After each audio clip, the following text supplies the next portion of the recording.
You finish a conversation, put your phone down, and somehow feel more tired than before it started.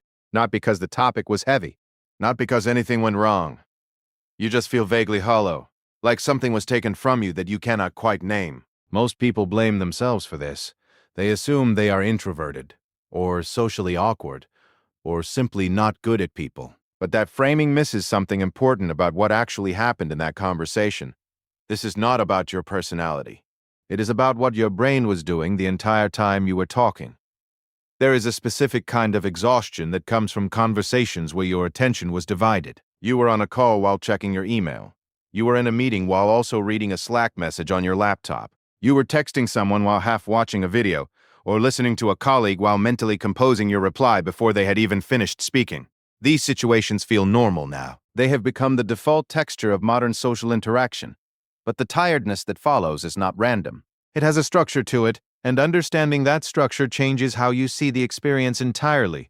The common explanation people reach for is that they are simply bad at multitasking. The logic seems reasonable. Some people can handle it, others cannot, and those who cannot just need to build the skill. This explanation is comfortable because it makes the problem about individual ability, something that could theoretically be trained away. The reality is more inconvenient than that. Research in cognitive science suggests that the human brain does not actually multitask in the way we assume it does. What it does instead is switch between tasks, rapidly and repeatedly, in a process that carries a measurable cost each time it happens. Neuroscientists sometimes call this a switching cost. Every time your attention moves from one thing to another and then back again, your brain expends resources to reorient itself.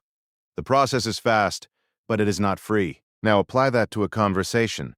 A conversation is not a passive activity. It requires your brain to simultaneously decode language, track tone, monitor facial expressions, or voice inflection, hold context from earlier in the exchange, and prepare a response that fits everything you have just processed. That is already a significant cognitive load under normal circumstances. When you add a second stream of information, such as a phone screen, a background notification, or a parallel mental task, your brain is not simply doing two things at once. It is switching between them at a pace that feels seamless, but is actually fractured. Each switch costs something. Over the course of even a short conversation, those costs accumulate.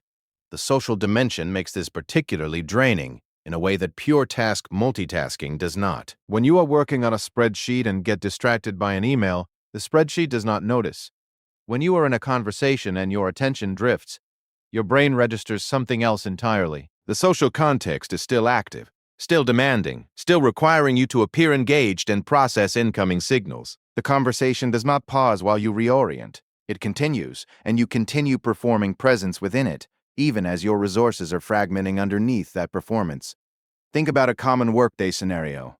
You are on a video call and someone sends you a message in a chat window. You glance at it, read half of it, return to the call, realize you missed something, try to reconstruct what was said, respond anyway, then notice the chat message is still waiting for a reply. By the time the call ends, you have not fully completed either task. Your brain has been in a state of interrupted processing for the entire duration. Or consider a more personal version. You are having a conversation with someone while also scrolling your phone. Not deeply, just casually. But part of your attention is tracking the screen, filtering content, and deciding whether each thing you see is worth more focus. Meanwhile, the conversation is continuing, and some portion of your processing is still trying to follow it. When that conversation ends, you may feel oddly unsatisfied, as though the interaction did not quite land. That feeling has a cognitive explanation. There is also a layer of this that relates to memory. When attention is divided during a conversation, encoding tends to suffer. Research suggests that the details of interactions experienced under divided attention are less reliably stored. This means you may finish a conversation and find yourself struggling to recall specifics of what was said, not because you are uninterested, but because the information never fully consolidated. The brain was too occupied switching between inputs to properly hold what was coming in. This creates a subtle but real sense of social incompleteness. You were there. Technically, you responded. The conversation happened. But something about it does not feel resolved, and that unresolved quality lingers as a kind of ambient fatigue. It is not emotional heaviness in the traditional sense. It is more like a low-level friction, the feeling of having worked harder than the result justified. Here is the uncomfortable part. Most people experiencing this are not aware it is happening in real time. The switching feels natural. The divided attention feels like efficiency. There is often even a mild satisfaction in the sense of keeping multiple things moving at once. The exhaustion only becomes visible after the fact, when the conversation is over, and the body reports back what the brain spent, and this compounds across a day. One multitask conversation carries a modest cost. Several of them, stacked across a morning, leave a residue. By midday, the fatigue is not just from the work. It is from the accumulated switching tax on every social exchange that was technically completed but cognitively fractured. It is worth being clear about what this does not mean.